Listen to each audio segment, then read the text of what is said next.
Halo pemirsa, kita berjumpa di segmen Indo News 5, ruang bincang yang bukan sekedar menyampaikan berita tapi juga mengajak kita semua berpikir lebih dalam tentang apa yang sedang terjadi di negeri. Bersama saya Ardi Lasri.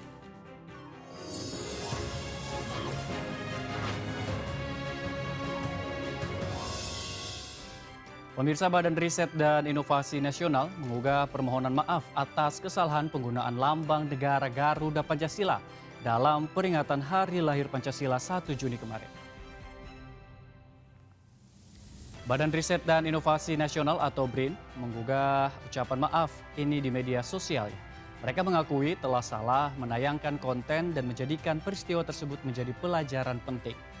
Ucapan maaf ini terkait unggahan burung Garuda yang dibuat dan ditampilkan, namun tak sesuai kaidah dan aturan.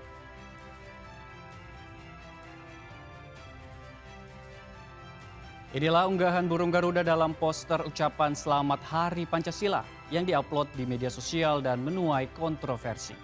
Netizen menyayangkan lembaga yang harusnya memiliki kemampuan riset lebih dalam dibandingkan masyarakat awam justru memanfaatkan kecerdasan buatan membuat poster burung Garuda. Padahal burung Garuda merupakan lambang negara yang diatur dalam undang-undang dalam penggunaannya.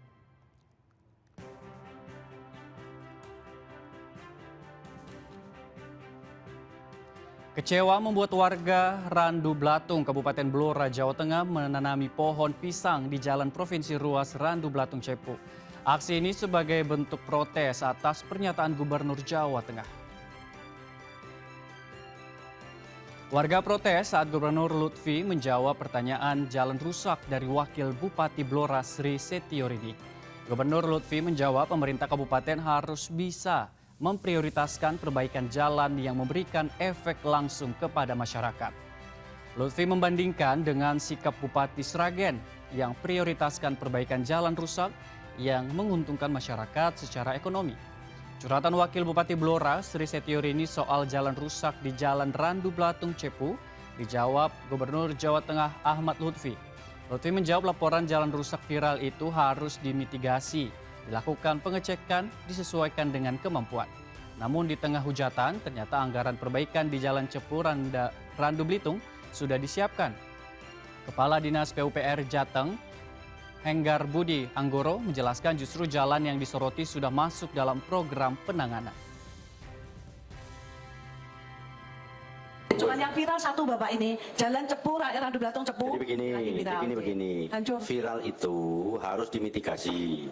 Satu, dilakukan pengecekan, dua, disesuaikan dengan kemampuan. Dulu pernah ada salah satu bupati wilayah Sragen, lurah itu gopak nih apa? Jalan sing bolong. Katanya, itu kenapa viral? Itu lurahmu gulung kuping ini jalan berlubang. Dan kalau jalan itu saya bangun, itu tidak ada manfaatnya dan biayanya besar sekali. Saya lebih mengutamakan jalan yang sini karena di sini adalah menguntungkan bagi masyarakat, bagi pertumbuhan ekonomi. Nah, makanya yang bisa memanage, yang tahu wilayah adalah para bupati, wali kota dan dinasnya harus mempunyai skala prioritas. Karena dengan keterbatasan fiskal dan tekanan fiskal di tempat kita harus bisa mensiasati yang semacam itu. Okay? Kalau kita sebagai pejabat publik viral biasa, nggak viral jangan jadi pejabat publik, gitu. Tetapi bagaimana kita harus lebih rajin untuk bisa memitigasi daripada problem jalan di wilayah kita. Dan problemnya sama semua. Yang lebih utama masyarakat tidak pernah tahu bahwa itu jalannya siapa, prinsip jalan kudu mulus. Nah itu harus kita rangkul, kita reduksi mereka, perlu apa, kita kasih pengertian dia dan lain sebagainya. Oke? Siap, Pak. Siap, Pak. Sudah masuk IDT. Ruas jalan yang kemarin di Cepu Randu Blatung. Semuanya setelah selesai mereka melakukan aksi itu, langsung kita lakukan perkerasan dengan melakukan pemadatan dari material yang mereka kirim. Sudah kita lakukan, kemarin kita menggunakan baby roller dan juga menggunakan stamper. Dan itu semua sebenarnya alokasi yang ada di kami, ini ada kurang lebih sekitar 5,276 miliar. Kemudian berikutnya juga untuk pada ruas yang sama, ada 3 ruas jalan yang berada di Blora sana. Ini nantinya akan kita usulkan ke Impres Jalan Daerah. Jadi masuk ke IJD, mudah-mudahan semuanya nanti dapat terlaksana dengan baik. Jadi di Kabupaten Blora ini sebenarnya sejak tahun 2025 sampai dengan 2026 ini juga alokasinya sudah sangat besar. Kalau kita lihat panjang status jalan di Provinsi Jawa Tengah ini kan ada 2.440,12 km. Nah ini sedangkan untuk penanganan di Blora sendiri ini sampai dengan posisi yang kemarin ini sudah ditangani untuk ruas jalan sepanjang 45,3 km. Jadi sebenarnya angka itu adalah suatu angka yang relatif sangat besar. Termasuk alokasi yang sudah masuk di Kabupaten Blora ini totalnya ada 45,86 miliar. Ya, mudah-mudahan nanti semuanya dapat realisasi dengan.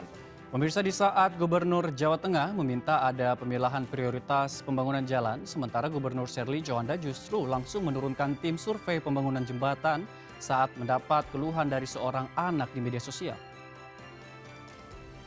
Inilah keluhan seorang anak perempuan yang memperlihatkan keterbatasan infrastruktur di daerahnya, Desa Nyovivi, Kecamatan Bacan Timur, Kabupaten Halmahera Selatan, Provinsi Maluku Utara.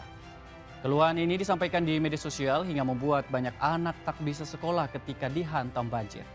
Meski hanya di medsos, Gubernur Maluku Utara menanggapinya di kolom komentar dan langsung bergegas mengirim tim survei.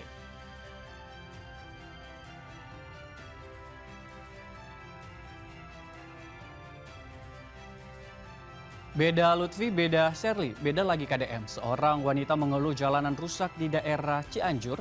Keluhan ini juga ditanggapi Gubernur Jawa Barat, Deddy Mulyadi. Beginilah keluhan seorang warga Cianjur saat naik sepeda motor dan mengalami lintasan jalan rusak di Jalan Cikidang, kawasan Leles, Kabupaten Cianjur.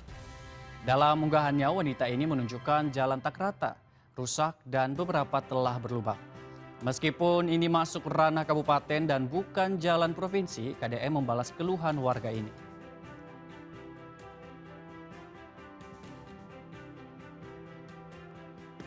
Buat teteh yang cantik, terima kasih ya sudah menginformasikan jalan yang bergelombang.